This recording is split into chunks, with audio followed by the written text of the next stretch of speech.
C'est chaud au musée du Luxembourg en ce moment. L'institution s'est même fendue d'une bande-annonce.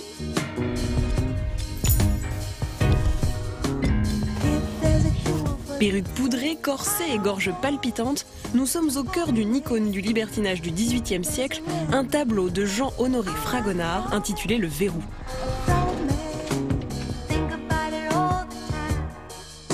Fragonard, il commence à peindre en fait en plein règne de Louis XV, qui est ce grand beau roi libertin. Et quelque part, il n'a pas le choix. C'est-à-dire que les premières commandes qu'on lui adresse, ce sont des commandes souvent de peinture décorative pour des espaces très privés, comme le XVIIIe siècle les a inventés, donc des boudoirs, ce qu'on appelle des petites maisons, ce qui serait un peu l'équivalent des garçonnières ou des villas assez luxueuses que les amateurs libertins se font aménager pour consommer leur plaisir.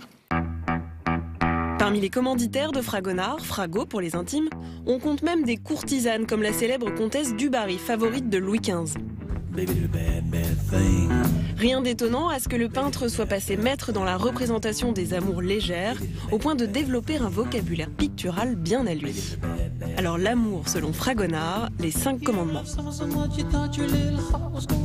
Au XVIIIe siècle, on a une manière de considérer le rapport homme-femme comme un rapport finalement extrêmement agressif. Et là, c'est très codifié justement dans les romans libertins pour que des hommes et des femmes qui ne sont généralement pas mariés puissent pratiquer la sexualité. Il faut que l'homme prenne et que la femme affecte de se défendre. Tout ça étant présenté comme un jeu, comme une espèce de pantomime sociale.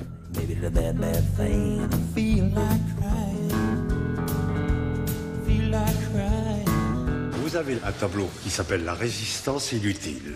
Vous avez un lit transformé en champ de bataille ou en champ de volupté, où le traversin se tord, où les oreillers sont là, se bousculent, et vous avez un couple presque à égalité. Et il y a une femme qui fait semblant, parce que c'est pour faire monter le désir, d'arrêter le prédateur qui arrive comme un cygne majestueux dans son lit. Ce qui a beaucoup embêté les moralistes, les prédicateurs, c'est la thématique de la lecture féminine. C'est-à-dire que voilà, les femmes avaient accès à une lecture, au fond à des modes d'instruction qui leur étaient propres, et puis à des modes aussi d'émotion qui leur étaient propres, via le genre du roman qui se développe énormément au XVIIIe siècle. Et au fond, on considère que, enfin, pour reprendre un titre célèbre, mais les femmes qui lisent sont des femmes dangereuses. Et c'est ce que Fragonard comprend très bien, et c'est ce qu'il illustre très bien. Et ça, c'est nouveau. Enfin, il y a vraiment cet intérêt, je pense, très fort de Fragonard pour la voix et la vie intérieure des femmes. Oui. Fragonard est amoureux de la nature et du corps humain dans la nature, d'où les baigneuses. Et qu'est-ce qu'on doit faire pour montrer ce qu'est l'amour? Des baigneuses. On a l'impression que ces contemporains ne font jamais mieux l'amour que dans la nature. Généralement, ce sont des parcs à la française qui sont représentés. Des parcs à la française qui ont été un tout petit peu dépeignés, qui sont un tout petit peu à l'abandon, qui correspondent à une certaine codification de la bienséance française, mais où la nature est progressivement en train de reprendre ses droits et de reprendre des droits tout à fait caressants.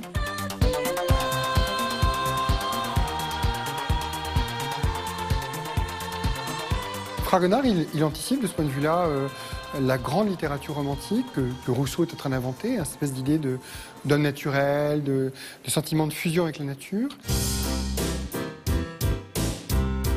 Il y a beaucoup de plis chez Fragonard, il y a beaucoup de plissés, et des plis qui sont très opportuns, c'est-à-dire qu'ils viennent toujours dans des scènes de séduction, cacher ce qui doit être caché, tout en suggérant l'ardeur, l'érection, l'ouverture, voilà. Une sorte de fascination pour le plissé intime féminin, sans doute. Les animaux qui sont représentés sur les tableaux les plus de Fragonard, ce sont des sextoys, hein, vraiment, clairement. Et ça, c'est quelque chose qui a aussi quand même beaucoup choqué, comme une expression d'un espace spécifiquement féminin, où les femmes trouvent des moyens de se faire plaisir, où l'homme n'est pas nécessairement impliqué.